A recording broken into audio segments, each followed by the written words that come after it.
I'm Maya Hartley, and the day my parents' will was read, thuds in my ribs. The mahogany office smelled of lemon oil and judgment. Mr. Keene, our attorney, polished his glasses and began.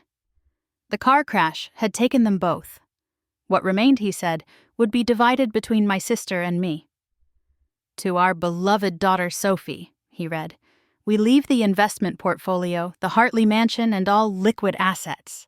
Sophie's mouth curved, victory in lipstick. To Maya, he continued, voice lowering, we leave Jonah Hartley's farm in Montana, including all buildings and contents. Silence. Then Sophie's laugh bounced off the paneling. A farm, she said, bracelets chiming. Perfect. Maya always preferred mud to galas. My aunt, Vivian, leaned forward, cheeks stiff with outrage. There must be an error. The will is explicit, Mr. Keene said. I left with the deed and a ring of keys. The next morning I drove north beneath a pewter sky. The farmhouse was a tired 2-story, but the old barn held my gaze, familiar as a rumor. As a child, I'd followed my grandfather inside and watched him disappear behind a wall with a conspirator's wink. My father called it nonsense. I remembered a rhythm. 3 taps on the north wall, then press the 4th board from the bottom. My knuckles found the pattern. Click. The wall swung inward to reveal stairs swallowed by dark. Phone light raised, I went down into a hush smelling of iron and dust. Charts papered the concrete, geologic maps, chemical notes. A sealed lab slept under canvas.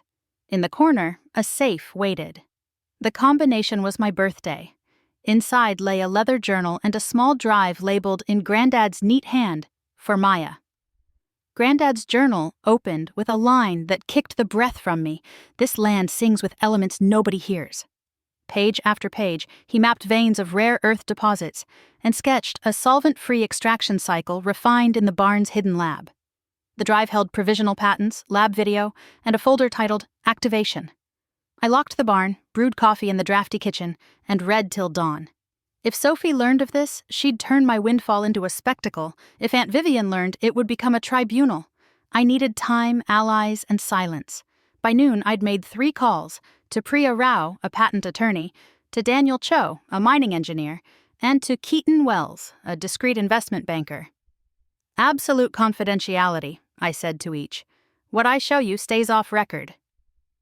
Within a week, we formed Hartley Terra, shielded behind holding companies. The barn's lab woke like a patient opening its eyes. Daniel traced Granddad's notes with reverent fingers. If this holds at pilot scale, the environmental delta is enormous. Priya filed continuations and defensive publications. Keaton secured bridge financing without tripping the rumor mill. Life above ground kept performing.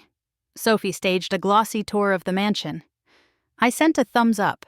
At her wedding, golden lights, she squeezed my arm. How's farm camp?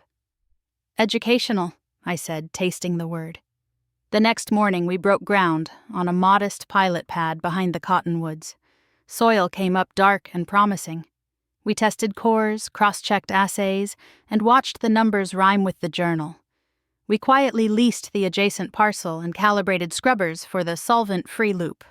Contracts circled. News didn't yet. We would choose our moment. We chose our moment. Priya triggered patent activations, Keaton arranged non-disclosure briefings, Daniel signed off on the pilot metrics. By noon on launch day, Hartley Terra announced a supply agreement and the solvent-free loop. Sophie called first, sugar cracking to glass. You built a company out of my leftovers?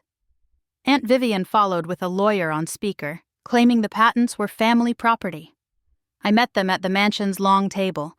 I set Granddad's journal on the runner and read the inscription, for Maya who listens.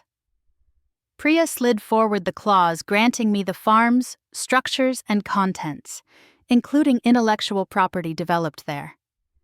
Daniel placed photos of the hidden lab. Developed there, he said. The room quieted. Sophie tried once more. We can share. You were given what you wanted, I said. I was given what I needed. The filings held, the contracts closed. Our valuation leapt, but what thrilled me most was the plume monitor. 0 solvent discharge. The loop worked. We hired locally, planted windbreaks, and funded a water study across the valley. A month later, the mansion hit the market. Through a blind trust, I bought it and turned it into the Ellison Center for Science, free labs for kids told they aren't the type. On opening day, I kept the speech short.